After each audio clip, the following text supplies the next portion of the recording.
నమస్తే. ఇవాళ ప్రపంచవ్యాప్తంగా డాక్టర్ బాబాసాహెబ్ అంబేద్కర్ జయంతిని జరుపుకుంటున్నాం.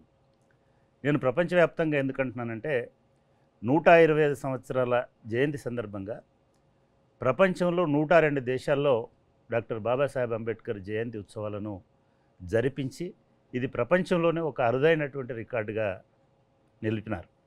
ఎందుకు అరుదైన రికార్డు అంటే ఒక వ్యక్తికి సంబంధించినటువంటి జన్మదినం విశ్వవ్యాప్తం కావడం అనేటువంటిది అసాధారణమైనటువంటిది. ఒక జీసస్ క్రైస్ట్కి సంబంధించినటువంటి జన్మదినాన్ని మాత్రమే అట్లా ప్రపంచం సెలబ్రేట్ చేసుకుంటుంది.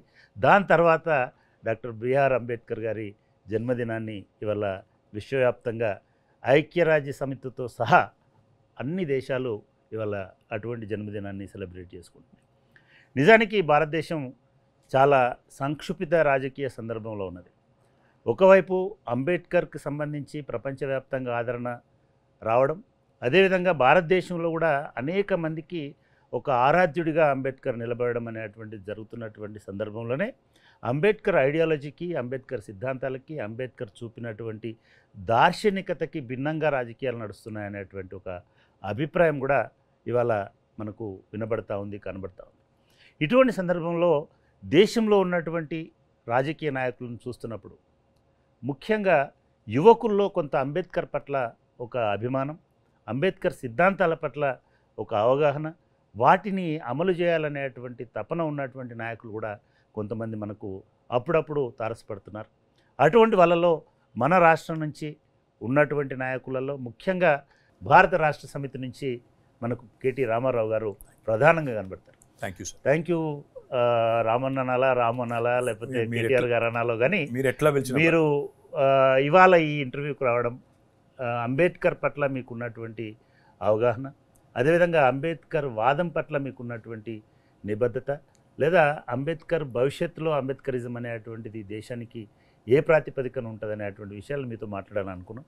Thank you for accepting this interview. మీరు ముందుగా మీకు ధన్యవాదాలు. ఎందుకంటే నిన్న మీరు కేరళలో అంబేద్కర్ జయంతికి సంబంధించిన ఒక స్మారక సభ జరుగుతూ ఉంటే దానిలో మీరు కీనోట్ స్పీకర్గా కేరళలో అక్కడ పోయినారు. సెంట్రల్ యూనివర్సిటీకి వెళ్ళాలి. తర్వాత రేపు మళ్ళీ మీరు తిరుపతికి వెళ్ళాలి. కానీ ఈరోజు ప్రత్యేకంగా కేరళ నుంచి తిరిగి హైదరాబాద్కి వచ్చి మళ్ళీ తిరిగి ఇంకో రాష్ట్రానికి వెళ్తున్నారు. సమయం మీరు తీసుకొని వచ్చినందుకు మీకు హృదయపూర్వకంగా ధన్యవాదాలు. ఇందాక మీరు చెప్పిన గొప్ప మాటలకు కూడా. ఎందుకంటే ఇవాళ నాకున్న పరిమితమైన అవగాహన కానీ, నాకున్న పరిమితమైన పరిజ్ఞానం కానీ, ముఖ్యంగా డాక్టర్ బిఆర్ అంబేద్కర్ గారికి సంబంధించి మీరు దాన్ని అంత ఉదాత్తంగా, చాలా ఉదారంగా చెప్పాలండి. నిజంగా నేను చెప్పాలంటే ఉదారంగా చెప్పినందుకు మీకు హృదయపూర్వకంగా ధన్యవాదాలు. అంబేద్కర్ అంటే ఒక దళితులకు సంబంధించినటువంటి వ్యక్తి. అంబేద్కర్ విగ్రహం అంటే దళితవాడలోనే ఉండాలి, దానికి కూడా అగ్రవర్ణాల పర్మిషన్ ఉండాలి.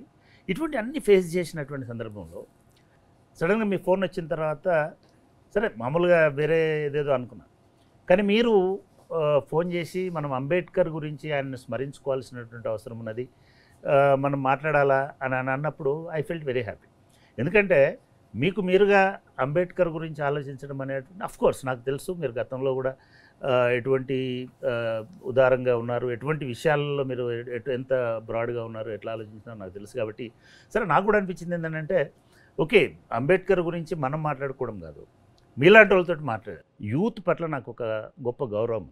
మీలాంటి వాళ్ళు అంబేద్కర్ని ఎట్లా అర్థం చేసుకున్నారు, ఎందుకు మీకు ఆసక్తి కలిగిందనేది నేను ముందుగాల మిమ్మల్ని అడుగుదాం అనుకున్నాను. ఎందుకు మీకు అంబేద్కర్ గారి పట్ల అటువంటి ప్రత్యేక అభిమానం ఉంది, అంబేద్కర్ అంటే ఏమిటి, మీరు ఎట్లా అర్థం చేసుకున్నారు, ఎందుకు ఈ ప్రోగ్రాం ఆలోచించారు?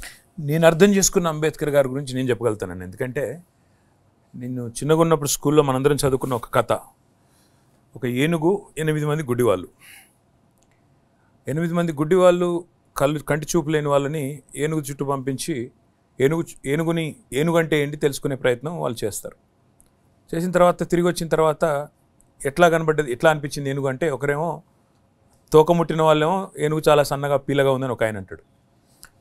దాని తొండం పట్టుకున్న వాళ్ళేమో అది చాలా ఇట్లా తిరుగుతూ ఉంది, ఇట్లా ఉంది, అట్లా ఉంది అని ఒకరు చెప్పినారు. ఆ చెవులు పట్టుకున్న వాళ్ళు ఇంకోటి చెప్పినారు, కాలు పట్టుకున్న వాళ్ళు స్తంభంలా ఉందని. ఇట్లా రకరకాలుగా ఆ ఏనుగు నిర్వచించిన వాళ్ళు. అట్లాగే డాక్టర్ బాబాసాహెబ్ బిఆర్ అంబేద్కర్ గురించి చాలామందికి చాలా రకాల అపోహలు ఈ దేశంలో ఉన్నాయి.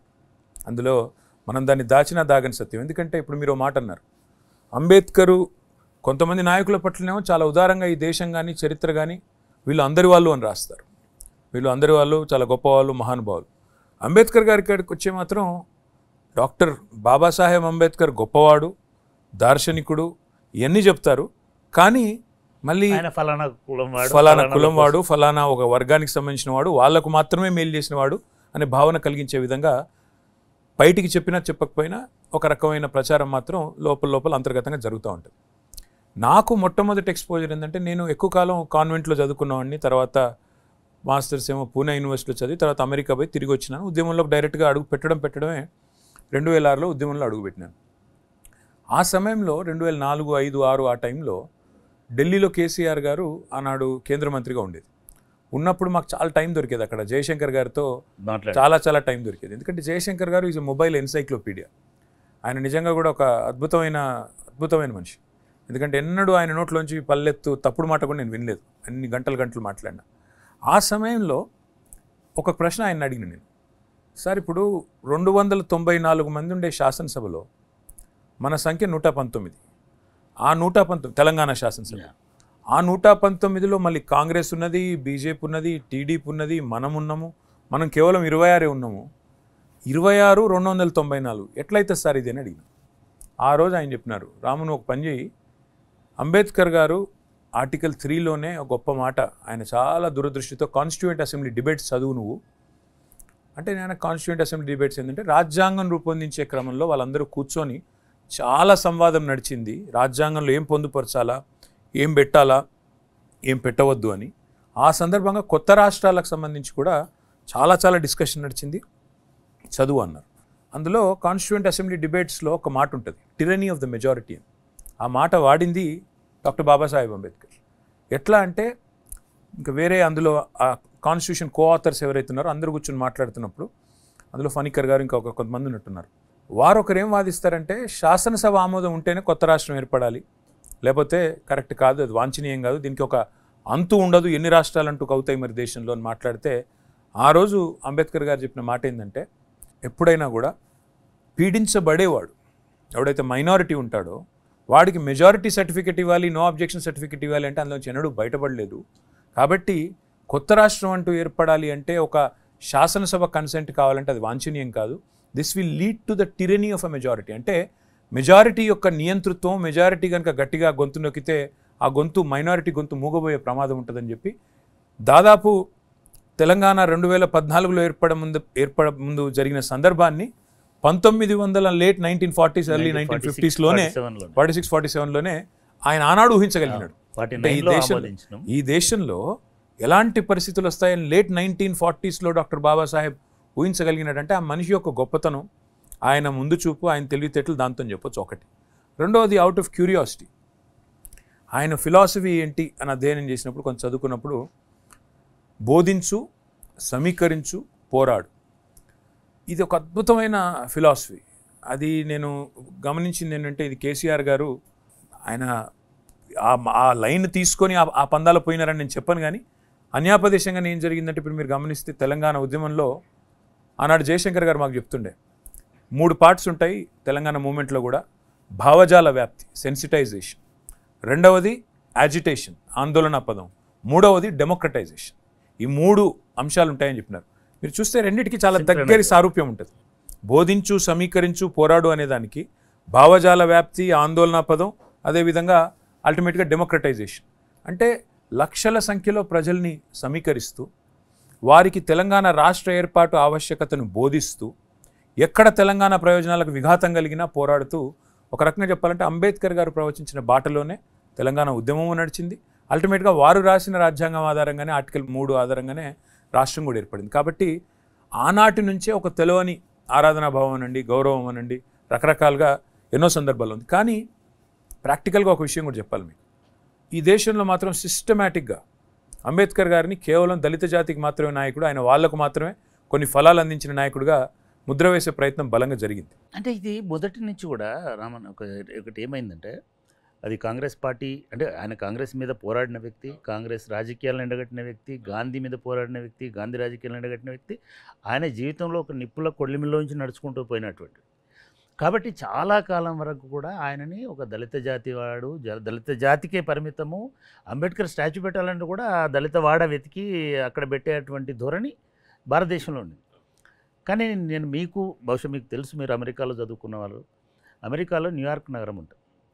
న్యూయార్క్ నగరంలో కొలంబియా యూనివర్సిటీ అని ఉంటుంది.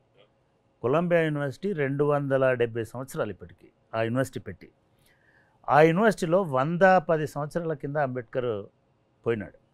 అంబేద్కర్ ఒక చిన్న స్కాలర్షిప్ తోటి అక్కడికి పోయి చదువుకున్నాడు. ఇవాళ మీరు కొలంబియా యూనివర్సిటీ పోతే ఆ యూనివర్సిటీ లైబ్రరీలో ఒక స్టాచ్యూ ఉంటుంది, బస్ట్ సైజ్ స్టాప్, ఆ బుద్ధుడిలాగా అంబేద్కర్ ఉంటాడు. దాని కింద founding father of modern India అని ఉంటుంది. దళిత నాయకుడనో, అస్పృశ్యుల నాయకుడనో, ఏదో బడుగుల ఇది ఉండదు. Founding father of modern India. ఎందుకు ఈయనని founding father of modern India అన్నారు? ఏమి చేసినాడు భారతదేశానికి అంటే, నిజంగా చూస్తే ఈ భారతదేశంలో రాజకీయ నాయకులుగా 30 ఏళ్ళు, 2 తరాలు, 3 తరాలు ఉంటున్న అనేక మంది జాతీయ నాయకుల కంటే ఈ భారతదేశాన్ని ఉద్ధరించడంలో అంబేద్కర్ అంతకంటే ఎక్కువ కాంట్రిబ్యూట్ చేశారు. చిరస్మరణీయమైన చెరగని ముద్ర కాంట్రిబ్యూట్. మీకు తెలుసు, 1919లో ఓటు హక్కు ఎలా ఉండాలి అని తెలుసుకోవడం కోసం బ్రిటిష్ వాళ్ళు ఒక కమిటీని పంపించినారు భారతదేశానికి. 1919 నుంచి ఆ కమిటీకి ఫస్ట్ టైం 22-23 ఇయర్స్ ఏజ్లో అంబేద్కర్ ఒక రిప్రజెంటేషన్ ఇస్తాడు. మీకు గుర్తుంటే బహుశా అక్కడి నుంచి 1949లో ఇండియన్ కాన్స్టిట్యూషన్ ఫైనల్ డ్రాఫ్టింగ్ అయిపోయి 30 ఏళ్ళ తర్వాత 30 సంవత్సరాలు ఆయన ఇండియాను ఎట్లా మోడర్నైజ్ చేయాలి అనే దానికి ఉపయోగపడ్డాడు. అది ఇండియా గుర్తించలేదు, అమెరికా గుర్తించింది. మీరు అమెరికాలో ఉన్నారు కాబట్టి మీకు ఆ రిఫ్లెక్షన్ ఏమి అనిపించలేదు అక్కడ దాంట్లో? అంటే ఆంగ్లంలో ఒక సామెత ఉందన్న, history gets written by the victor అని. చరిత్ర ఎవరు రాస్తారు అంటే యుద్ధంలో గెలిచిన వాడు రాస్తాడు అనేది సామెత. ఇప్పుడు ఏమైందంటే అంబేద్కర్ గారు చెరగని ముద్ర వేసినారు ఈ దేశం మీద. ఇప్పుడు కాదు, ఇంకా కొన్ని శతాబ్దాల తర్వాత కూడా ఇంత గొప్ప ఆలోచన చేసిన వాళ్ళు ఎవరంటే, ఇప్పుడు ఎట్లా అయితే మనం 2014లో శాసనసభ తీర్మానం అవసరం లేకుండా రాష్ట్రం ఏర్పాటు చేయవచ్చు అనే దానికి ఆద్యుడు ఎవరు అంటే అంబేద్కర్ అని వెనక్కి తిరిగి చూసుకున్నామో, అట్లా ఈ దేశంలో ఎన్నో వ్యవస్థలు. చాలామంది ఏమనుకుంటారంటే ఒక రిజర్వేషన్ సిస్టము దళితులకు కానీ, ట్రైబల్స్ కానీ, షెడ్యూల్ కాస్ట్ కానీ, షెడ్యూల్ ట్రైబ్స్ కానీ ఇచ్చినవారు అంబేద్కర్ అనుకుంటారు. కానీ మహిళలకు ఓటు హక్కు కానీ, ఆస్తిలో సమాన వాటా రావాలనే ఆలోచన కానీ, బహుభార్యత్వాన్ని రద్దు చేయడం కానీ, పునర్వివాహం కానీ అంటే వితంతువులకి, అదేవిధంగా విడాకులు కానీ, ఇవన్నింటి విషయంలో ఆనాడే జెండర్ ఈక్వాలిటీ కోసం కొట్లాడినవాడు అంబేద్కర్. అయితే దాని గురించి పోయే ఉంది. నేననేది ఏంటంటే, ఎందుకు అంబేద్కర్ గారిని ఈ దేశంలో ఒక మహాత్మా గాంధీతో ధీటుగా లేదా మరొక ప్రముఖ నాయకుడితో ధీటుగా పెట్టలేదు అంటే, డెఫినెట్గా దానిలో అనుమానం ఏం లేదు. ఆనాటి నుంచి ఈనాటి వరకు ఇంత గొప్పవాడైనప్పటికీ ఈయనను, ఆయన చరిత్రను కానీ, ఆయన గొప్పతనాన్ని కానీ చెప్పేవాళ్ళు లేకపోవడమే కాకుండా తెలిసి కూడా కావాలని చిన్నగా చేసి చూపెట్టే ప్రయత్నం ఇండియాలో జరిగింది. బయట మాత్రం మీరు అన్నట్టుగా మీరు ప్రపంచంలో ఎక్కడ పోయినా, నేను లండన్ పోయినాను. లండన్లో అంబేద్కర్ గారు ఎక్కడైతే ఉండి చదువుకున్నారో, ఏ ఇంట్లో ఉండి చదువుకున్నారో, ఇవాళ దాన్ని మ్యూజియంగా మన ప్రభుత్వం, భారత ప్రభుత్వం మారిస్తే స్టాచ్యూని కూడా తీసుకుపోయి దాన్ని మన తెలంగాణలో మనం పెట్టిన 125 ఫీట్ల విగ్రహం ఏదైతే ఉందో దాని యొక్క రెప్లికాని తీసుకొని పోయి అక్కడ పెట్టొచ్చినాం మేము. ఆ క్రమంలో ఆ ఇంట్లో మొత్తం లండన్లో ఉండే అంబేద్కర్ రైట్స్ అందరూ వచ్చినారు. వచ్చి వాళ్ళందరూ వివరించి చెప్తున్నారు, ఇక్కడ ఉండేది ఇదే ఇంట్లో ఉండేది, ఆయన ఇక్కడ చదువుకున్నారు, ఇక్కడే ఉన్నారు అని చెప్తా ఉంటే నాకు అనిపించింది, ఇక్కడ వాళ్ళు గుర్తించిన గొప్పతనం మన వాళ్ళు మన దేశంలో మాత్రం ఇంకా కూడా వెలివేసినట్టు అంబేద్కర్ విగ్రహం పెట్టాలా అంటే మాత్రం ఇంకా కూడా ఎక్కడో ఓన్లీ ఎస్సీ కాలనీలో పెట్టాలనే ఆలోచన. అందుకే కేసీఆర్ గారు నగరం నడిబొడ్డున, సెక్రటేరియట్ పక్కన నగరం నడిబొడ్డున, అంటే ఇది మార్పు. నేననేది ఈ మార్పు రావాలి, అంబేద్కర్ గొప్పతనం సమున్నతంగా సర్వోన్నతంగా అందరికి తెలవాలనే ఒక మంచి ఉద్దేశంతో చేసింది. మనం ఒక దీనికి పేరు పెట్టాలన్నా, ఒక స్టాచ్యూ పెట్టాలన్నా, సెక్రటేరియట్కి పేరు పెట్టాలన్నా కూడా ఎవడేమనుకుంటాడో అనేటువంటి ఒక ధోరణిలో ఇదంతా కూడా ఒక రాజకీయ కుట్ర. నేను అనుకోవడం అయితే, ఆయన ఎదిగితే వాళ్ళ పార్టీలకు ప్రాతినిధ్యం ఉండదు, ప్రభావం ఉండదు, కాబట్టి వాళ్ళ తండ్రులు వాళ్ళ తాతలనే మనం లీడర్లుగా ప్రొజెక్ట్ చేయాలి, వాళ్ళే దేశ నిర్మాతలని చెప్పాలి అనేటువంటి ఒక ధోరణి దానిలో మనకి కనబడతాం. కానీ తెలంగాణ ఉద్యమంలో కూడా మీరు ఒక మంచి అనాలజీ తీసుకొచ్చినారు. మొత్తం తెలంగాణ సమాజము కదిలింది. తెలంగాణ సమాజం అంతా ఒక అద్భుతమైన పోరాటంతో అదే అంబేద్కర్ సూచించిన రాజ్యాంగం ప్రకారం నిద్రాహారాలు మాని తెలంగాణను సాధించుకుంది. కానీ ఎక్కడో ఈ పోరాడినటువంటి వాళ్ళలో, ముఖ్యంగా దళిత బహుజనులలో, ఎందుకంటే వాళ్ళే ఎక్కువ మంది మీకు ఎదురొడ్డి పోరాడినారు. 100%. మనం ఆత్మహత్యలు చేసుకున్న లిస్ట్ నేను కంపైల్ చేసినప్పుడు చాలామంది ట్రైబల్స్, దళిత్స్, ఇట్లాంటి పిల్లలు చాలామంది బ్యాక్వర్డ్ క్లాసెస్ ఉన్నారు. అంటే వాళ్ళకు ఈ రాష్ట్రం ఏర్పడడం అనేది తెలంగాణ దళితులకు, బహుజనులకు ఒక కలలాగా ఉండేది. ఒక మంచి కార్యక్రమం తీసుకున్నారు కేసీఆర్ గారు, దళిత బంధు అని. కాకపోతే దాన్ని కూడా మేము అంటే ఈ కేసీఆర్ గారు తప్పు కాదు, లేదా దళిత బంధు ద్వారా ఫలాలు అందుకున్న కొన్ని కుటుంబాలు, కొన్ని వేల కుటుంబాల తప్పు కాదు. మేము ఒక పార్టీగా ప్రభుత్వంలో ఆనాడు భాగస్వాములుగా, అధికారులుగా, కార్యకర్తలుగా, మా పార్టీ కార్యకర్తలుగా మేము ఈ పథకం యొక్క సదుద్దేశాన్ని ప్రజలకు వివరించి చెప్పడంలో మాత్రం మేము విఫలమైంది. ఎట్లా అంటారా, సమాజంలో ఎట్లాంటి మార్పులు వచ్చినాయంటే నాకేమొచ్చింది అన్న దానికంటే ఎక్కువ మీకు వచ్చిన దాని మీద నాకు ఎక్కువ కొంత అసూయ అనండి, ఇంకోటనండి, కొంత చిన్న జలసి అనండి ఉన్నది. ఎందుకు మీ విశ్లేషణలు పోస్ట్ మార్టంలలో అసలు దళిత బంధు ఇవ్వడం వల్లనే ఓడిపోయినామనే భావన కూడా వచ్చింది. నిన్న ఒక మాట చెప్తాను మీకు. నిన్న నేను ఒక టీవీ స్టూడియోలో కూర్చుంటే దళిత బంధు గురించి ఇదే ఇప్పుడు మీకు చెప్తే నాకు ఒక తమ్ముడు ఆయన SMS పంపినాడు. తర్వాత మీరు దళిత బంధు అని పేరు పెట్టకుండా ఉపాధి బంధు అని పేరు పెట్టి చాలామందికి అందరికీ అవకాశాలు కలిగిస్తామంటే వేరే లెక్క ఉండేదని పెట్టినాడు. అంటే ఇంకా కూడా మన సమాజంలో ఈ పథకం దళితుల ఉద్ధరణ కోసమే పెట్టినప్పుడు దళితుల ఉద్ధరణ అని ఎందుకన్నారు కేసీఆర్? ఇప్పుడు సమాజం ఒక పిరమిడ్ అనుకుంటే ఆ పిరమిడ్లో అట్టడుగున ఇవాళ ఉన్నది దారిద్ర్య రేఖకు దిగువన ఏ ఊరికి పోయినా ఈరోజు నిజంగా ఎవరు కడు పేదరికంలో ఉన్నవాళ్ళు అంటే ఈ రోజు కూడా, ఈ నిమిషానికి కూడా భారతదేశంలోని 28 రాష్ట్రాల్లో ఏ ఊరికి వెళ్ళినా ఖచ్చితంగా దళితులే అందులో ఉంటారు. అందుకే కేసీఆర్ ఉద్దేశం ఏముందంటే let us start at the bottom of the pyramid, ఆడికెళ్ళి అంచెలంచెలుగా అన్ని వర్గాల్ని ఆకట్టుకోవాలని. కేసీఆర్ గారు ఏమనుకున్నారంటే, కేసీఆర్ గారు కొంత ఎమోషనల్ లీడర్. అవును, కొంతగా చాలా ఎమోషనల్గా అనేస్తాడు, కానీ ప్రాక్టికల్గా అది ఇబ్బంది అవుతుంది అనేటువంటి విషయాలు ఆలోచించాడు. ఇట్లాంటి పథకాలని ఆలోచించాడు. అప్పుడు దళిత బంధు కూడా అంతే ఎమోషనల్గా తీసుకున్నటువంటి నిర్ణయం, మంచి నిర్ణయం. నేనేమంటున్నానంటే ఎమోషనల్గా తీసుకోవడం అనేది హార్ట్ తోటి తీసుకునేటువంటి, నువ్వు ఆలోచించి లెక్కలు వేసుకొని తీసుకునేది నువ్వు క్యాలిక్యులేషన్ తోటి చేసుకుని.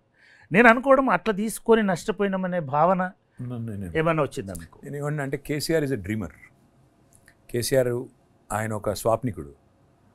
డేర్ టు డ్రీమ్ బిగ్ అంటారు కదా, మార్టిన్ లూథర్ కింగ్ చెప్పినట్టు ఐ హ్యావ్ ఎ డ్రీమ్ అనే అద్భుతమైన స్పీచ్ ఉంటుంది. అట్లా కేసీఆర్ గారు కొన్ని అసాధారణమైన, అసాధ్యమైన అనుకునేటివి కూడా కొన్ని కళలు ఆయన అట్లా ఊహిస్తుంటాడు. ఆయన కల్పన కొద్దిగా పెద్దగా ఉంటుంది. ఏం చేసినా కూడా తెలంగాణ రాష్ట్రంలో ఎగ్జాక్ట్లీ తెలంగాణ రాష్ట్ర సాధన అనండి, లేకపోతే భారత రాష్ట్ర సమితి అని పెట్టిన, భారతదేశంలో కూడా మనం అంటూ మన ప్రభావాన్ని చూపెట్టాలని ఆలోచించిన he dreams big, he can't think small. KCR గారితో ప్రాబ్లం ఏంటంటే he can't think small. So ఆయన దళిత జాతి ఉద్ధరణ కోసం కూడా మీటింగ్ అని పెట్టి ఎమ్మెల్యేస్ అందరితో మీటింగ్ పెట్టినారు. మొత్తం అన్ని పార్టీల ఎమ్మెల్యేలు వచ్చినారు, బట్టి విక్రమార్క గారు, ఇంకా చాలామంది పెద్దలు వచ్చినారు, మోత్పల్లి నరసింహులు గారు వచ్చినారు, ఇంకా చాలా మంది బయటకు వచ్చి పోయినారు కూడా, చాలామంది పోయారు. అయితే ఆ మీటింగ్లో కూడా మా పార్టీ ఎమ్మెల్యేలు ఉన్నారు, అన్ని పార్టీల ఎమ్మెల్యేలు ఉన్నారు, అన్ని పార్టీల నాయకులు ఉన్నారు. వాళ్ళందరూ సార్ ఏం చేద్దాం, దళిత బంధు అంటే దళితుల కోసం స్పెషల్గా ఏం ప్రోగ్రామ్ తెద్దాం, ఒకటి అప్పటికే SC/ST సప్లాన్ వచ్చింది, ఇంకోటి వచ్చింది, కానీ ఇంకా ఏం చేద్దాం అని పిలిస్తే ఎవరు కూడా సార్ ఏం లేదు, ఒక కుటుంబానికి ఒక 2 లక్షల రూపాయలు చొప్పున మనం ఒక కార్పొరేషన్ లోన్ ఇద్దాం, ఇట్లే మాట్లాడుతున్నారు తప్ప అంతకంటే ఎక్కువ చెప్పట్లేదు. చివరికి ఆయననే సమ్మప్ చేసి ఏమన్నాడంటే ఇట్లా కాదు, సరే ఏదేమైనప్పుడు మీరు అన్నారు emotional response, is a emotional man. ఆయన రెస్పాన్సెస్ కానీ ఆయన ఆలోచనలు కానీ ఇమోషనల్ నుంచే వస్తాయి. కాబట్టి ఆయన టగమని అన్నది ఏంటంటే ఒక కుటుంబం, ఒక తరం మీరు కనుక వాళ్ళను ఒక్కసారి ఆ పావర్టీలోంచి బయటికి తీసుకురాగలిగితే, ఎందుకంటే ఆయన ఒక ఎగ్జాంపుల్ కూడా చెప్పినారు మాకు, మా అందరినీ కూర్చోబెట్టి చెప్పినారు లెజిస్లేచర్ పార్టీని. ఇప్పుడు ఒక వ్యాపారస్తుల కుటుంబమే అనుకోండి, వాళ్ళ చేతిలో 10 లక్షల రూపాయలు పెడితే 10 లక్షలను పునరుత్పత్తి చేసి 20 లక్షలు ఎట్లా చేయాలో వారికి ఎవరు చెప్పే అవసరం లేదు, వాళ్ళకి అట్లా అలవాటు తరతరాలుగా వచ్చింది. కానీ దళిత జాతికి కూడా, దళితుల్లో కూడా మనం ఈ ఆలోచన విధానాన్ని మార్చాలి, ఎంతో కొంత ఈ పెట్టుబడితో ప్రేరణ కల్పించి ఒక్కసారి వాళ్ళని ఆ సోషల్ స్ట్రాటాలో ఎక్కడైతే ఉన్నారో నెక్స్ట్ లెవెల్కి తీసుకుపోవాలనేది ఆయన ఎజెండా. నేను ఇందాక అన్నట్టు ఇక ఆయన ఒక స్వాప్నికుడు, ఆయనకి ఏంటంటే ఇట్లాంటి అసాధారణమైన కళలు కంప్లీట్గా బూమరాంగ్ అయిపోయి దళితుల పట్ల వ్యతిరేకత రావడానికి కూడా కారణమైంది. బూమెరాంగ్ అనను కానీ ఒకటి మాత్రం జరిగింది, దీన్ని వాడుకున్న కాడ కొన్ని చోట్ల అద్భుతాలు మేము క్రియేట్ చేయగలం. ఉదాహరణకి నా నియోజకవర్గంలో నేను నా కళ్ళతో నేను చూసినవి, నేను ఇనాగరేట్ చేసిన కాబట్టి చెప్తాను. 9 మంది దళిత సోదరులు మా దగ్గర, మా పదిరా అనే ఊరు ఉంటుంది, ఎల్లారెడ్డిపేట మండలం పదిరా అనే ఊరు, 9 మంది కలిసి ఒక పెట్రోల్ బంక్ పెట్టుకున్నారు. 3 దళిత సోదరులు, రంగంపేట అనే ఊరు, వీర్నపల్లి మండలం, నా కాన్స్టిట్యున్సీలో, వాళ్ళు 3 కలిసి 30 లక్షల రూపాయలు దళిత బంధులో వస్తే విజయలక్ష్మి ఇండస్ట్రీస్ అని పెట్టుకొని 3 కోట్ల రూపాయల రైస్ మిల్ వాళ్ళు పెట్టినారు బ్యాంక్ సహకారంతో, 30 లక్షల ప్రేరణతో. ఇంకొక కుటుంబం ఒకటి సార్ ఎట్లుంటుంది అంటే, అందరం పస్తులున్న పర్వాలేదు, కానీ ఒక్కడికో కొంతమందికో మాత్రం ఫుడ్ దొరికితే మాత్రం ఈక్వల్ సాటిస్ఫాక్షన్ అని ఉండాలి, ఈక్వల్ డిస్సాటిస్ఫాక్షన్ అని ఉండాలి. ఈక్వల్ డిస్సాటిస్ఫాక్షన్ భరిస్తారు కానీ అవును, ఒక పార్షియల్ సాటిస్ఫాక్షన్ భరించలేదు. అది మాత్రం అది మేము గ్రహించలేకపోయింది. అంటే ఏంటి మీరు నేర్చుకున్న లెసన్స్ ఏమున్నాయి దీంట్లో? అంటే మీ పరిపాలనలో ఒక 3-4 ఇష్యూస్ నేను చెప్పదలుచుకున్నాను. ఒకటి, అఫ్ కోర్స్ నేను part of first draft of ఇది నేను చూసినాను కాబట్టి, ఒకటి 3 ఎకరాలు అనేటిది చాలా పెద్ద డ్రీమ్. అది అసలు 3 ఎకరాలు ప్రజాదళితుడికి వచ్చుంటే అసలు ఈ దేశంలో విప్లవాత్మకమైనటువంటిది అయ్యేటిది. అదొకటి. సరే ఫైన్, అప్పుడు చాలామంది మీ శాసనసభ్యులతో సహా అందరు కూడా ఒక్కళ్ళు ఇస్తే ముఖ్యమంత్రి రాకూడదు. నేనైతే కేసీఆర్ గారికి చెప్పింది ఏంటంటే, మీరు ముఖ్యమంత్రి ఇవ్వడం ఏంది, ముఖ్యమంత్రి కావాలి, మేము ఎవరైనా ఒక దళితుడు ముఖ్యమంత్రి కావాలి, అంతేగాని మీరు నామినేట్ చేసి ఒక ముఖ్యమంత్రిని పెడతా అంటే ఒక పాలేరు పెట్టినట్టే ఉంటుంది. ఐ మీన్ అట్లా కాదు, ఎంపవర్ అవ్వాలి, ఎంపవర్ అయ్యి వాళ్ళ లోపల ఇది రావాలి, అట్లా ముఖ్యమంత్రి అయితే పర్వాలి. రెండవది, అప్పుడు తెలంగాణ ఏర్పడిన కొత్తలో చాలా ఆంధ్ర రాజకీయ శక్తులు, నేనైతే 10 ఏళ్ళు పోరాడిన ఆంధ్ర రాజకీయ శక్తి, టీవీలలోనే యుద్ధం చేసిన, వాళ్ళు ఏడికెళ్ళి లేకపోతారో తెలియదు కాబట్టి ఒక స్ట్రాంగ్ లీడర్షిప్లో ఉండాలనేటువంటిది అది రెండవది.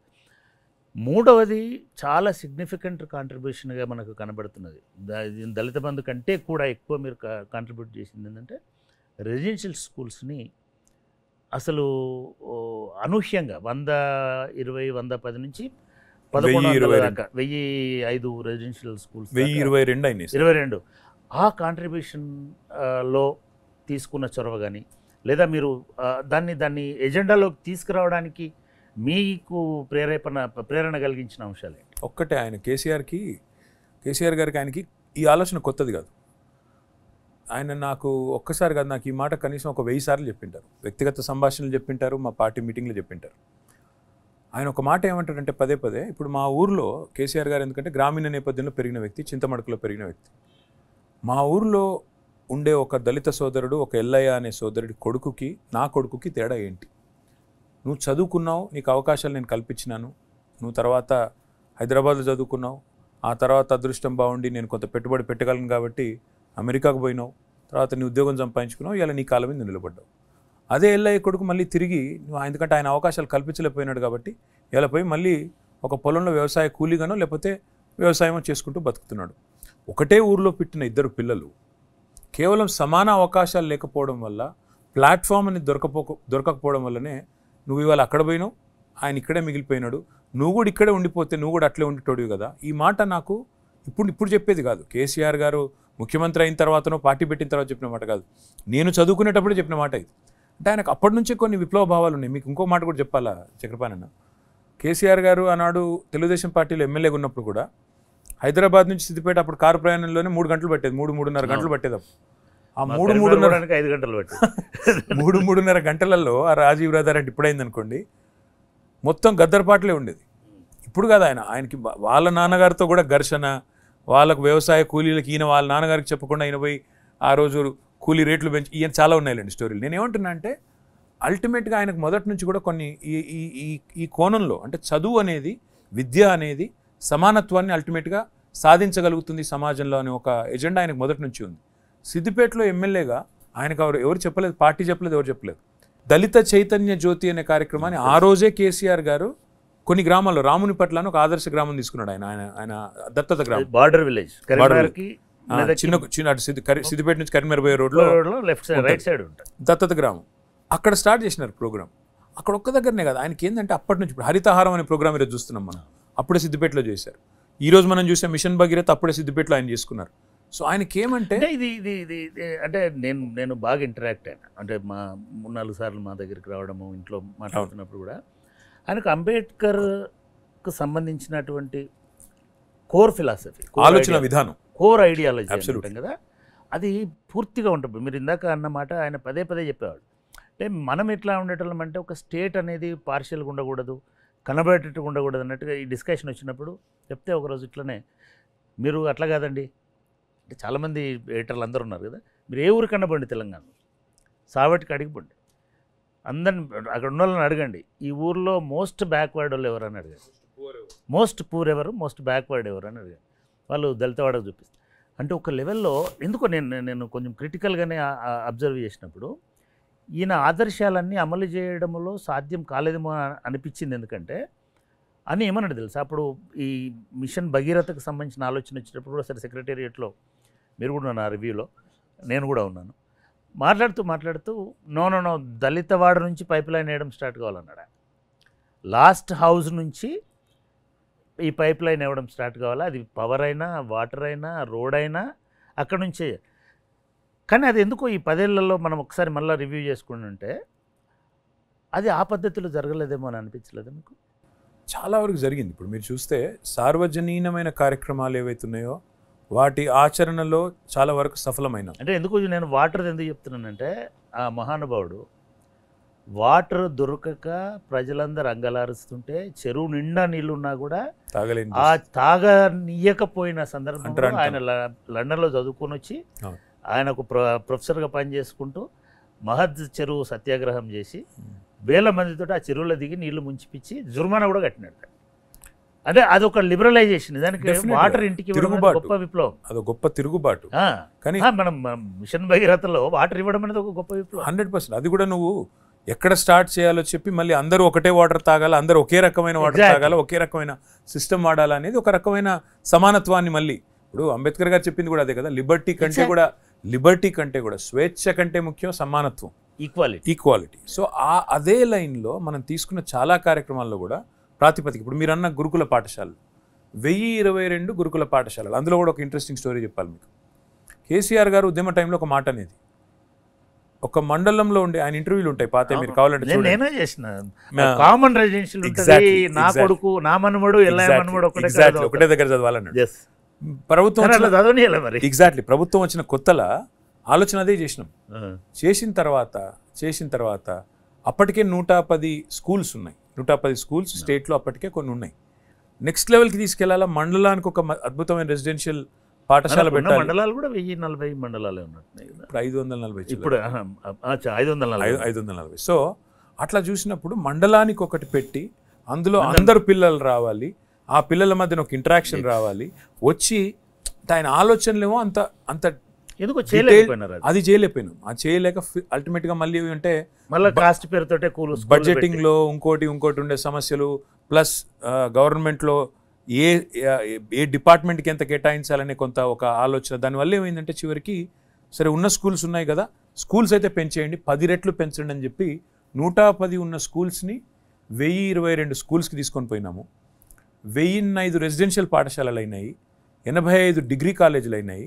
అల్టిమేట్గా ఈరోజు అన్నిటికన్నా గొప్ప సంతృప్తినిచ్చేది ఏంటంటే ఆర్ఎస్ ప్రవీణ్ కుమార్ లాంటి ఒక ఆఫీసరు, ఆయన చాలా ఈ విషయంలో మాత్రం బాగా పనిచేసిన వ్యక్తి, ఏది స్కూల్స్ కాడికి చాలా బ్రహ్మాండంగా పనిచేసిన వ్యక్తి. అట్లాంటి ఆఫీసర్ను కూడా తప్పించాలని చెప్పి కూడా కేసీఆర్ గారి మీద చాలామంది అడ్వైజులు ఇచ్చిన వాళ్ళు కూడా ఉన్నారు. ఎందుకంటే ఆయనకి రాజకీయ ఎజెండా ఉంది, ఆయనను తప్పించండి, ట్రాన్స్ఫర్ చేయండి అంటే కూడా పర్వాలేదు, ఏ ఎజెండా ఉన్నా పర్వాలేదు, పని అయితే బాగా చేస్తున్నారు, ఆయన తప్పించవద్దని చెప్పి కేసీఆర్ గారు గట్టిగా పెట్టినారు. అల్టిమేట్గా సంతృప్తినిచ్చేది ఏంటంటే ఆ సిస్టంలోంచి వచ్చిన పిల్లలు, ఆ గురుకులాల్లోంచి వచ్చిన పిల్లలు ఈరోజు ఐఐటీలు, ఐఐఎంలు, నీట్లో సీట్లు, అద్భుతమైన పర్ఫార్మెన్స్ చూపెడుతుంటే అంతర్జాతీయ వేదికల మీద కూడా వాళ్ళు తలుక్కుమని మెరుస్తుంటే నిజంగా ఎక్కడో కొంత సంతోషం అయితే ఉంటుంది, ఇది మంచి సిస్టంలోంచి వచ్చిన పిల్లలు. రెండోది ఏంటంటే ఓవర్సీస్ స్కాలర్షిప్లు, ఇవాళ 9,500 ఓవర్సీస్ స్కాలర్షిప్లు, 20 లక్షల రూపాయలు ఇచ్చి పిల్లలు చదువుకుంటానంటే జ్యోతిబా ఫూలే పేరిట, అంబేద్కర్ గారి పేరిట, అదేవిధంగా మౌలానా అబుల్ కలాం ఆజాద్ పేరిట, ముఖ్యంగా SC ST BC minority and అగ్రవర్ణాల్లో ఉండే పేద పిల్లలు కూడా, వీళ్ళందరికీ కూడా దాదాపుగా 9,500 మందికి అవకాశాలు వచ్చి ఈరోజు విదేశాల్లో కూడా విద్యను అభ్యసిస్తున్న పరిస్థితి. ఎందుకంటే మీరు అంబేద్కర్ గారి గురించి చెప్పారు కాబట్టి, ఆయన వెళ్ళి కొలంబియాలో చదువుకున్నా, ఆయన వెళ్ళి లండన్లో అక్కడ చదువుకున్నా, అల్టిమేట్గా ప్రపంచ ఎక్స్పోజర్ వస్తేనే విశ్వమానవుడు కాగలిగినారు అంబేద్కర్ గారు. కాబట్టి ఇట్లాంటి విశ్వమానవులు అంతటి ఐడియాలజీతో ఉండే పిల్లలు కొంతమంది తయారైన ఈ సిస్టమ్ నుంచి. మీకు ఐడియా ఉందా ఎంతమందిని మీరు అట్లా ఫారిన్ పంపించారు? ఇప్పుడు 9,500 మీరు చెప్పుకోవడంలో విఫలమైన 100%. ఆ 9,500 మందిని పిల్లలు బ్రాండ్ అంబాసిడర్లు, గొప్ప బ్రాండ్ అంబాసిడర్లు. దానికి కానీ దురదృష్టం ఏంటంటే ఆ పిల్లలందరూ ప్రపంచవ్యాప్తంగా ఉన్నారు. వాళ్ళ ద్వారా కనీసం బ్యాక్ హోమ్ ఇంత అద్భుతం జరిగింది నేను అనుకోవడం ఏంటంటే బీఆర్ఎస్ పార్టీ కేసీఆర్ గారు ఈవెన్ కేటీఆర్ గారు కూడా మేము చాలా చేస్తున్నాం కాబట్టి ప్రజలు వాళ్ళ ఇష్టం వాళ్ళే గెలిపించుకుంటారు మమ్మల్ని అనుకొని నిజంగా కూడా వాళ్ళ సోషల్ ఏజెండా ఏమిటి అనేది సరిగ్గా ఆవిష్కరించుకోవడంలో విఫలమైనారని నేను అనుకుంటున్నాను. కేటీఆర్ గారు మీరు ఇప్పటి వరకు మాట్లాడినటువంటి దాంట్లో నాకు అర్థమవుతుంది ఏంటంటే మన దగ్గర జరిగినటువంటిది అన్ఫినిష్డ్ టాస్క్ లాగానే ఉందని నేను అనుకుంటున్నాను. అంబేద్కర్కి సంబంధించి ఇనిషియేటివ్స్ బాగున్నాయి, కానీ ఇంప్లిమెంటేషన్ అండ్ దానికి సంబంధించిన ఇదే వచ్చేసరికి కొంత ఇంకా మిగిలి ఉందని అనిపిస్తుంది. మీరేమనుకుంటున్నారు? 100%. ఎందుకంటే ఈ ఫిలాసఫీ డాక్టర్ బాబాసాహెబ్ అంబేద్కర్ది లిబర్టీ, ఈక్వాలిటీ, ఫ్రెటర్నిటీ అనేది స్వేచ్ఛ కాదు సమానత్వం ముఖ్యం అనేది, లేదా అల్టిమేట్గా ఆలోచిస్తే ఆయన చెప్పిన ఒక గొప్ప లైన్, ఒక మనిషికి ఒకే ఓటు ఈ కాన్స్టిట్యూషన్ ద్వారా నేను అవకాశం కల్పించే అదృష్టం నాకు వచ్చింది. కానీ అల్టిమేట్గా సమానత్వం అనేది రావాలి అంటే ఒక మనిషికి ఒకే విలువ అనేది ఈ సమాజంలో రావాలి అనే ఒక అద్భుతమైన ఆలోచన. ఆ ఆలోచన ధారకి న్యాయం చేసిందా ఏ ప్రభుత్వం అన్న భారతదేశంలో ఈ 76 ఏళ్లలో అంటే నిజానికి ఇంకా ఆ స్థాయికి ఎవరు చేరుకోలేదని చెప్పాలి. అందులో మేము కూడా ఉన్నాం. ప్రయత్నం జరిగింది. న్యాయం చేయడం కంటే ఎక్కువగా అంబేద్కర్ సిద్ధాంతాలకు, అంబేద్కర్ విలువలకు, రాజ్యాంగ విలువలకు కూడా విఘాతం కలిగించేటట్టుగా రాజకీయ పార్టీలు ప్రవర్తిస్తున్నాయి అనేటువంటి విమర్శ చాలామంది అకాడమిషియన్స్ నుంచి ఈ మధ్య కాలంలో వస్తున్నారు. మీరు ఎట్లా చూస్తారు రాజకీయ వ్యవస్థకు, రాజ్యాంగానికి మధ్యలో జరుగుతున్నటువంటి కాన్ఫ్లిక్ట్, రాజ్యాంగ వ్యవస్థకు, పరిపాలకులకు, పాలిస్తున్నటువంటి వాళ్ళకు, అధికారంలో ఉన్న వాళ్ళకు మధ్యలో జరుగుతున్నటువంటి ఘర్షణని మీరు ఎట్లా అర్థం చేసుకుంటారు? అంటే అల్టిమేట్గా ఏమైపోయింది సార్ అంటే ఫైన్ చెక్స్ అండ్ బ్యాలెన్సెస్.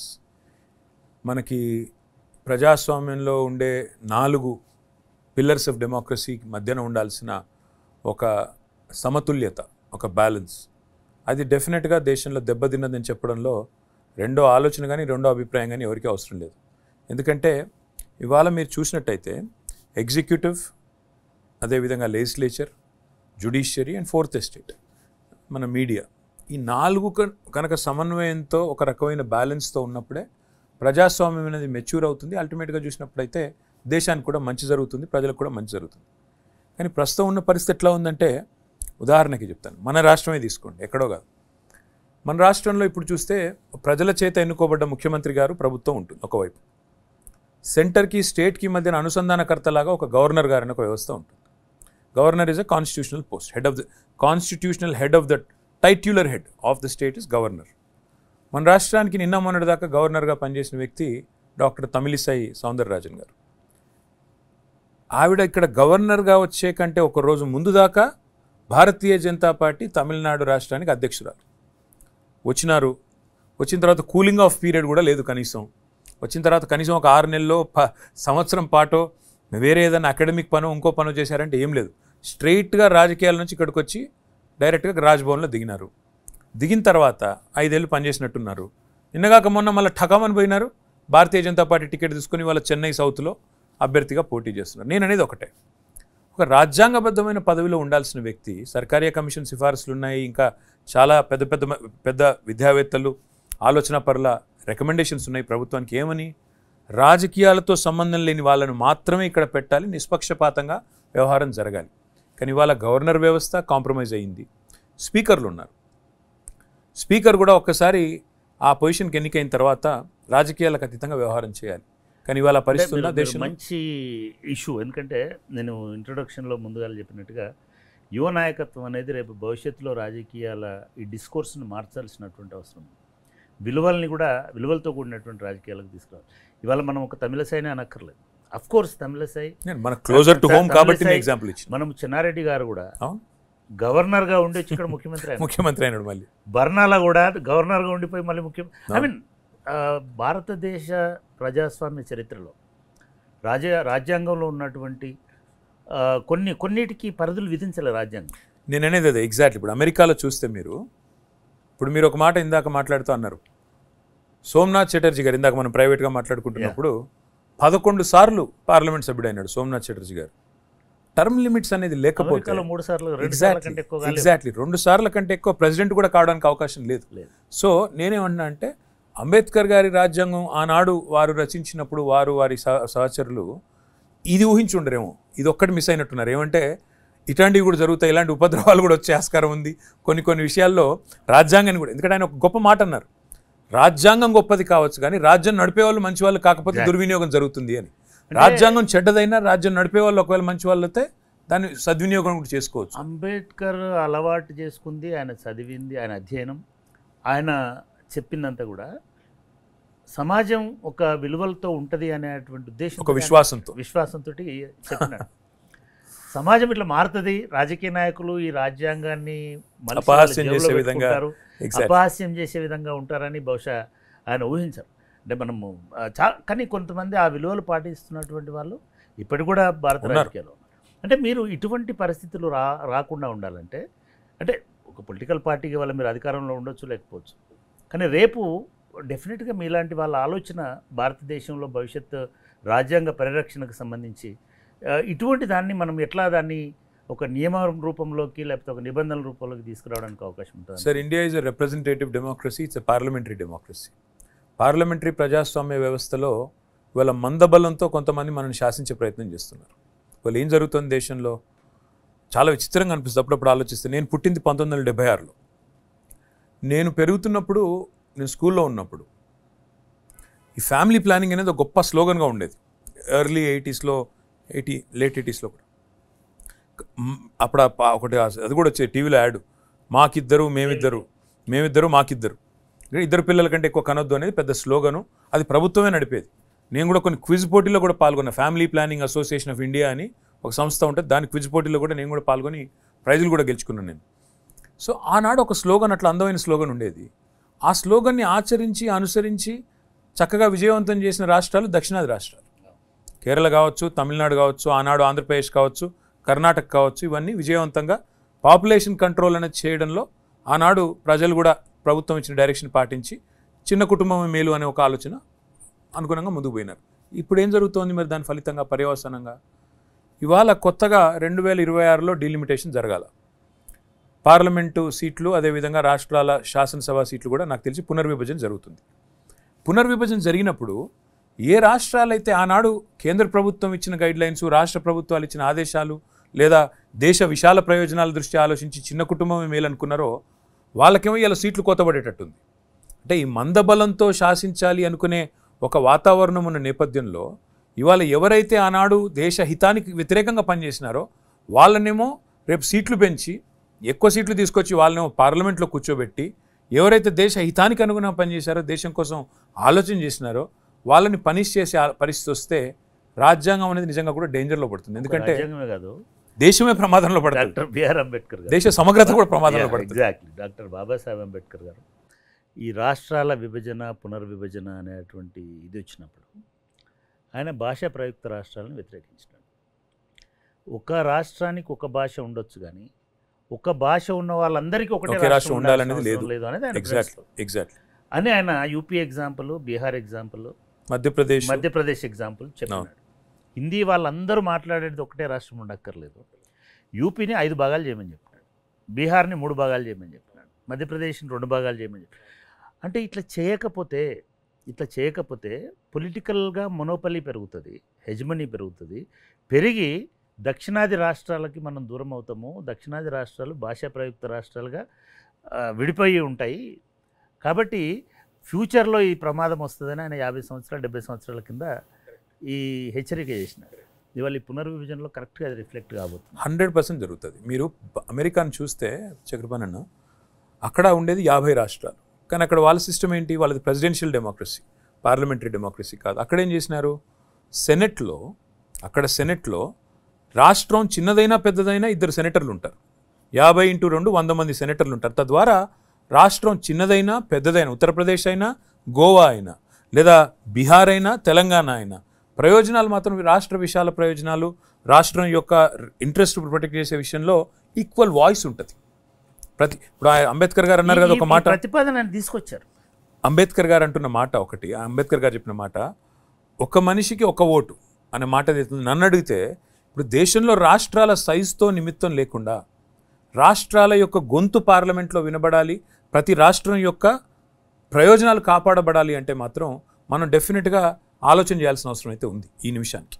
రెండవది, రేపు నిజంగానే ఈ కేంద్ర ప్రభుత్వం ముఖ్యంగా బీజేపీ వాళ్ళ ఆలోచన ఎట్లా ఉందంటే వాళ్ళ ప్రాబల్యం మొత్తం కూడా ఉత్తరాదిలోనే ఉంది.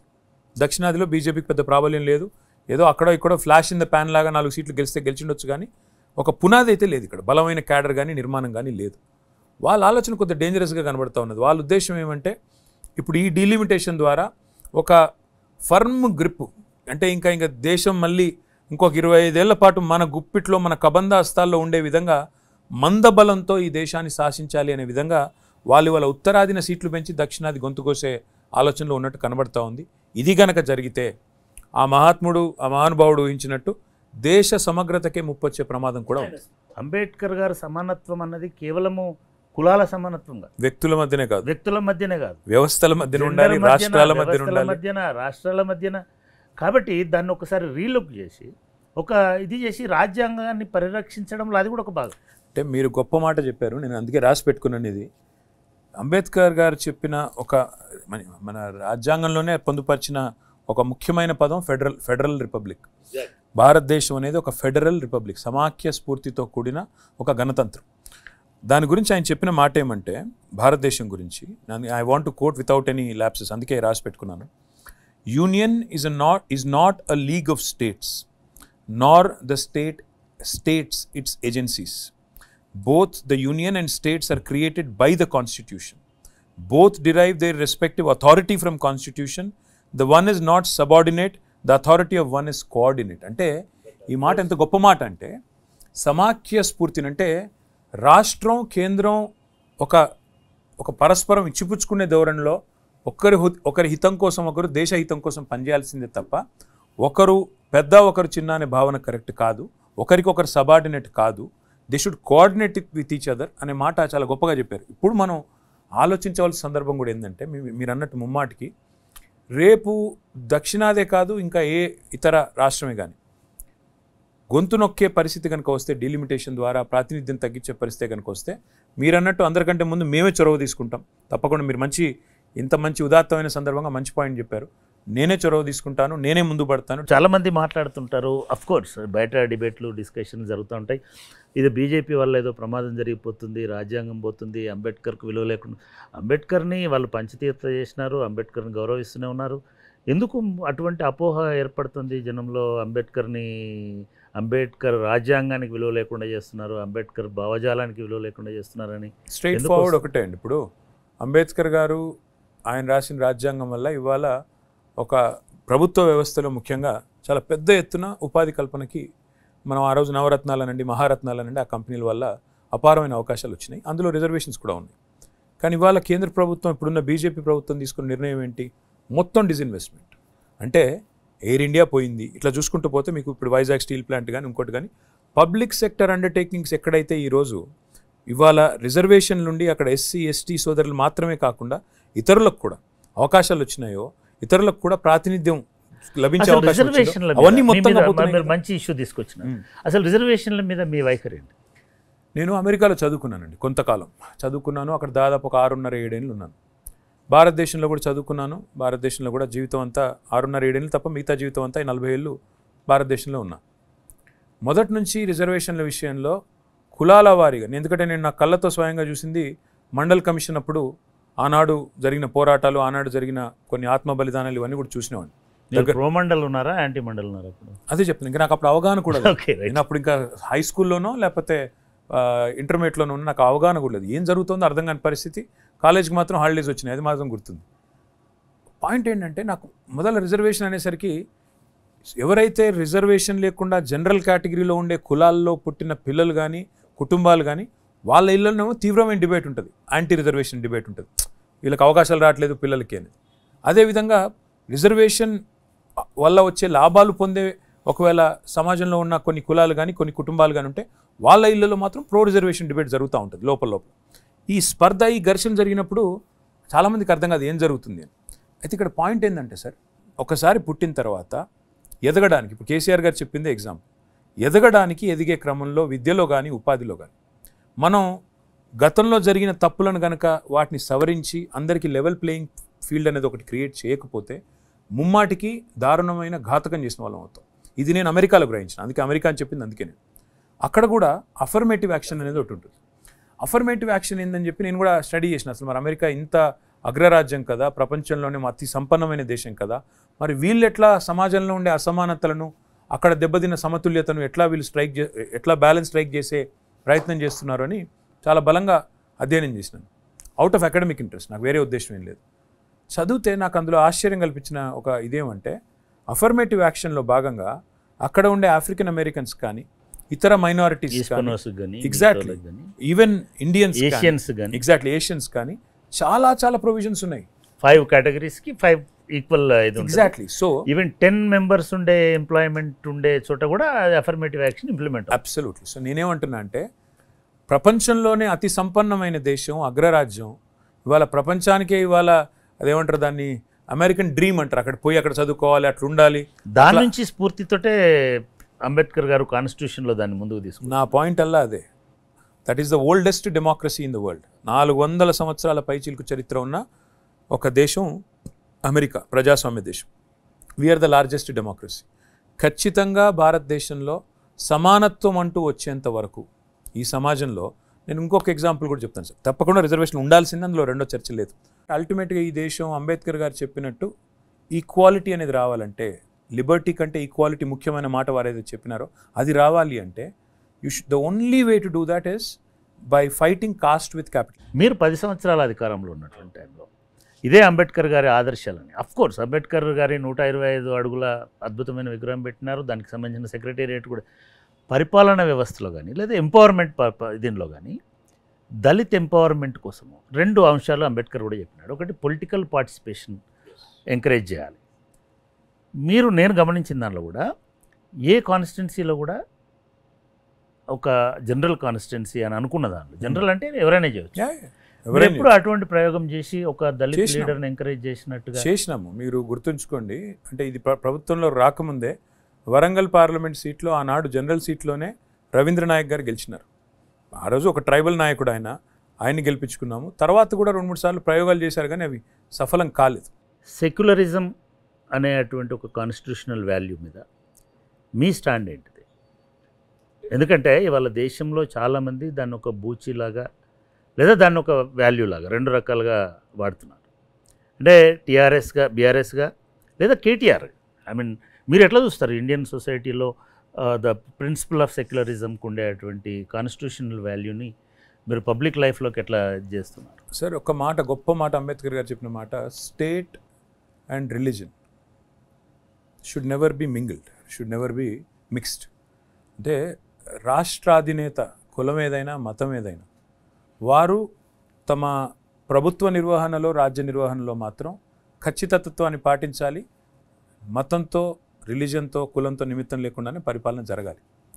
కానీ ప్రస్తుతం ఉన్న పరిస్థితులు ఏమంటే మెజారిటేరియనిజం అనేది ఇవాళ దేశంలో ఒక ఉప్పెనలాగా ముందుకొస్తున్నమాట. ఒక మన దేశంలోనే కాదు, ప్రపంచవ్యాప్తంగా కూడా మీరు చూస్తే right wing politics are taking centre stage, which is definitely a dangerous trend. అంటే వ్యక్తిగతంగా నేను కోరుకునేది ఏమంటే, నీ కులం ఏదైనా కావచ్చు, నీ మతం ఏదైనా కావచ్చు. ఇప్పుడు కేసీఆర్ గారు ఉన్నారు, ఫర్ ఎగ్జాంపుల్ చెప్తున్నాను.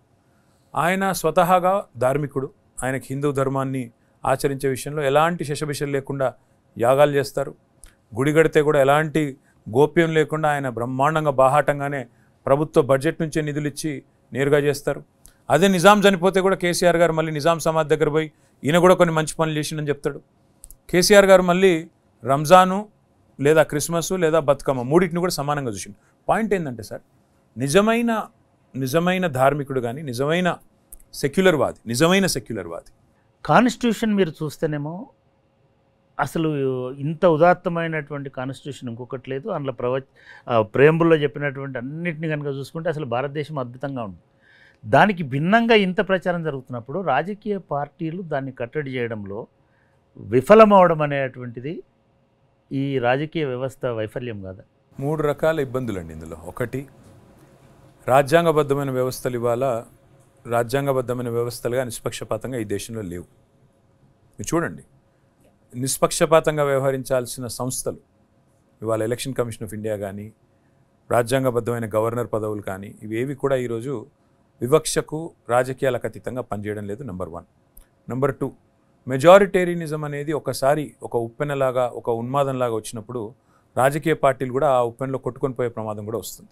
ఇవాళ కాంగ్రెస్ పార్టీ అసలు 3 అంకెలు చేరుకుంటుందా లేదా అనే ఒక పరిస్థితి వచ్చింది అంటే దానికి కారణం 10 ఏళ్ల తర్వాత ఈ ప్రభుత్వం కేంద్రంలో బీజేపీ ప్రభుత్వం ఇంత వైఫల్యం చెందిన తర్వాత కూడా కాంగ్రెస్ 3 అంకెలు దాటి చేరుకుంటుందా ప్రధాన ప్రతిపక్షం అనే వాదనే వస్తుందంటే దానికి కారణం కూడా ఈ మెజారిటేరియనిజం. రెండవ ప్రమాదం.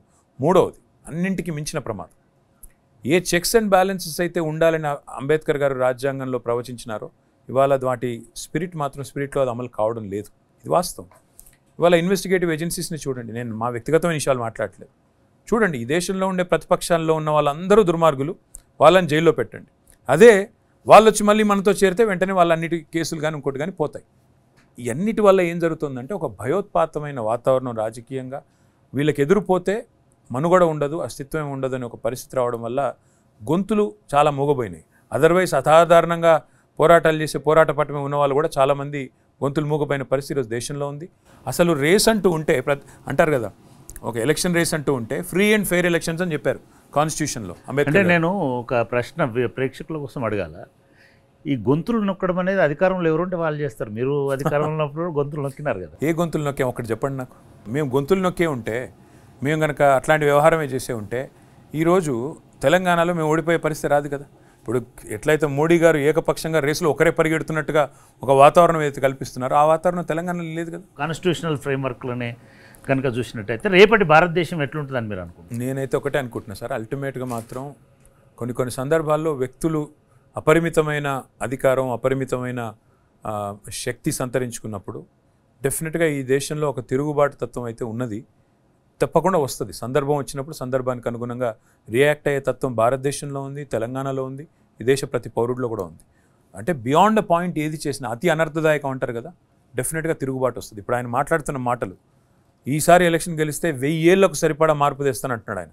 మరి 1000 ఏళ్ల మార్పు అంటే ఏందో నాకే తెలియదు, ఎందుకంటే అందరం బతికేది 70-80 ఏళ్ళు. అంటే వాళ్ళు ఒకవేళ నిజంగానే కనుక ఇప్పుడు ఎలక్షన్స్ వస్తే మళ్ళీ ఎలక్షన్లు ఎప్పుడవుతాయో ఇంకెవరికి తెలియదు. ఇంటర్వ్యూ స్టార్ట్ చేసేటప్పుడు ఒక హోప్ఫుల్ లీడర్షిప్, యూత్ లీడర్షిప్ ఉంది. అంటే నాకు వ్యక్తిగతంగా నేను చూస్తున్నప్పుడు మీలాంటి వాళ్ళు, అఖిలేష్ లాంటి వాళ్ళు, లేదా సచిన్ పైలట్ లాంటి వాళ్ళు, లేకపోతే అంటే కొంచెం మాట్లాడేటప్పుడు కానీ లేదా వాళ్ళ ఆలోచనలో కానీ కొంత మోడర్న్ ఇది ఉన్నటువంటి వాళ్ళు, ఈవెన్ జ్యోతిరాదిత్య సింధియా లాంటి వాళ్ళు.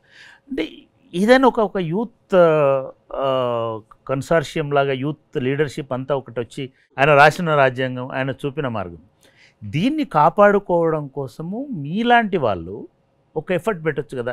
మీరు మిగతా వాళ్ళు పెడుతున్నారు, ఒక్క పొలిటికల్ ఇనిషియేటివే రావట్లే. ఎందుకని అటువంటిది ఒకటి ప్రయత్నం చేయకూడదు? ఒక్కటి వాస్తవం చక్రపాణి గారు, రాజకీయాలు అశాశ్వతం, పార్టీలు అశాశ్వతం, పొజిషన్లు కూడా అశాశ్వతం, దట్స్ రైట్. నేను జీవితమే అశాశ్వతం, కానీ దేశం మాత్రం శాశ్వతం. ఈ దేశం ఉంటుంది, మేమందరం పోయిన తర్వాత కూడా ఉంటుంది, మనందరం పోయిన తర్వాత కూడా ఉంటుంది. కాబట్టి ఈ దేశం ఇంత గొప్ప దేశం, ఇంత అద్భుతమైన ఫ్యూచర్ ఉన్న దేశం, ఇంత అద్భుతమైన సామర్థ్యం ఉన్న దేశం, ఇది ఒకవేళ అపసవ్య బాటలో పోతే మాత్రం అందరం కూడా తర్వాత బాధపడాల్సిన పరిస్థితి పోతుంది ఆల్రెడీ. కాబట్టే తప్పకుండా మీరు అన్నట్టు అందరం కూడా కలిసికట్టుగా కదలాలి. ఈ దేశాన్ని రక్షించుకోవడానికి, లేదా ఈ దేశాన్ని రక్షించుకోవడం అనేది కేవలం అంబేద్కర్ వాదాన్ని, అంబేద్కర్ రాసిన రాజ్యాంగాన్ని, అంబేద్కర్ విలువల్ని కాపాడుకుంటేనే దేశాన్ని కాపాడుకోవడం అవుతుంది. మీరు ఇమీడియట్గా ఒక 3 అంశాలు ఈ దేశాన్ని కాపాడడానికి అంబేద్కర్ దృక్పథంలో ఏమి ఇమీడియట్గా చేయాల్సినటువంటి అంశాలు అనేటివి అని చెప్పగలుగుతారా? నాకు తెలిసింది నెంబర్ 1 జరగాల్సింది తెలంగాణలో జరిగినట్టుగానే proliferation of residential schools across the country. సమానత్వం రావాలి అంటే విద్యతోనే వికాసం వస్తుంది, వికాసంతోనే సమానత్వం వస్తుంది అనేది నిర్వివాదం. అది జ్యోతిబా పూలే చెప్పినా, డాక్టర్ బిఆర్ అంబేద్కర్ చెప్పినా, ఆ రకమైన సంస్కృతి దేశం అంతా రావాలి, యువశక్తిని ట్యాప్ చేయాలి. నెంబర్ 1. రెండవది, నేనైతే బలంగా విశ్వసించేది, the only way to fight caste is capital. ఈ వ్యవస్థలో సమానత్వం రావాలి, కాస్ట్ని క్యాపిటల్తోనే డెఫినెట్గా రెక్టిఫై చేయొచ్చు అనేది నా బలమైన అభిప్రాయం. మూడవది, అన్నింటికంటే ముఖ్యమైనది నన్ను అడిగితే, ఈ దేశం మరొక 1000 ఏళ్ల పాటు, 100 ఏళ్ల పాటు, 1000 ఏళ్ల పాటు ఒక పరిపక్వత చెందిన మెచ్యూర్ డెమోక్రసీగా విలసిల్లాలి అంటే ఒకటి మాత్రం జరిగి తీరాల్సిన అవసరం ఉంది. It should become a representative democracy, giving voice to everybody. So ఈ 3 చేయగలితే విద్య, fighting caste with capital and making it a truly representative democracy where every section is represented in parliament and state assembly. అప్పుడు అందరి voice వినబడుతుంది, అందరి వేదన వినబడుతుంది, ప్రభుత్వాలకు రెక్టిఫికేషన్ చేసుకునే అవకాశం ఉంటుంది. లెట్ us హోప్ మీలాంటి యువ నాయకత్వం, మీరు ఇందాక చెప్పినట్టుగా ఈ ఎలక్షన్ల సీజన్స్తో సంబంధం లేకుండా ఒక డిఫరెంట్ అంటే సొసైటీ, దేశం ఏమైపోయిందంటే చాలా ఫ్రాగ్మెంటల్గా ఎక్కడో అక్కడ మాట్లాడుకునేటువంటిది అయింది. దీనికి ఒక నేషనల్ ఫోరం తయారు కావాల్సిన అవసరం ఉంది. అది పొలిటికల్ లీడర్షిప్లో తయారు కావాల్సిన అవసరం ఉంది. ఎక్కడో అక్కడ మాట్లాడేది దానివల్ల ఉపయోగం లేదు. అటువంటిది ఒకటి రావాలి. ఈ దేశ మౌలికమైనటువంటి రాజ్యాంగ విలువల్ని రక్షించుకోవడం, మీరు ఏదైతే మనము ఈ సెక్యులరిజం అంటామో, లేకపోతే ఈ దేశంలో ఉన్నటువంటి లిబర్టీ అంటామో, లేదా మిగతా ఇష్యూస్ ఏవైతే భారత రాజ్యాంగం మనకు ప్రసాదించిందో, కల్పించిందో, రాజ్యాంగ నిర్మాత అంబేద్కర్ ఏ మార్గం అయితే చూపించినాడో ఆ మార్గం నుంచి దేశమే డీవియేట్ అవుతుంది. కాబట్టి దీన్ని గాడిలో పెట్టేటువంటి ప్రయత్నం యువ నాయకత్వం చేయాలనేటువంటిది నా సలహా. నా ఎఫర్ట్ అయితే నేను బ్రహ్మాండంగా పర్సనల్గా కానండి, పార్టీ పరంగానండి, నా ఎఫర్ట్ నేను పెడతాను. డాక్టర్ బిఆర్ అంబేద్కర్ గారి జన్మదినం సందర్భంగా చాలా విషయాల్ని మనసు విప్పి మాట్లాడుకున్నందుకు, ఇది కేవలం మన సంభాషణ మాటల వరకే కాకుండా మనం అనుకున్నటువంటి ఏదో ఒక రూపంలో కార్యరూపం దాల్చితే మనకి దేశంలో కొంత మార్పు తీసుకురావడానికి అవకాశం ఉంటుంది. ఆ ప్రయత్నం నెరవేరుతుందని ఆశిద్దాం.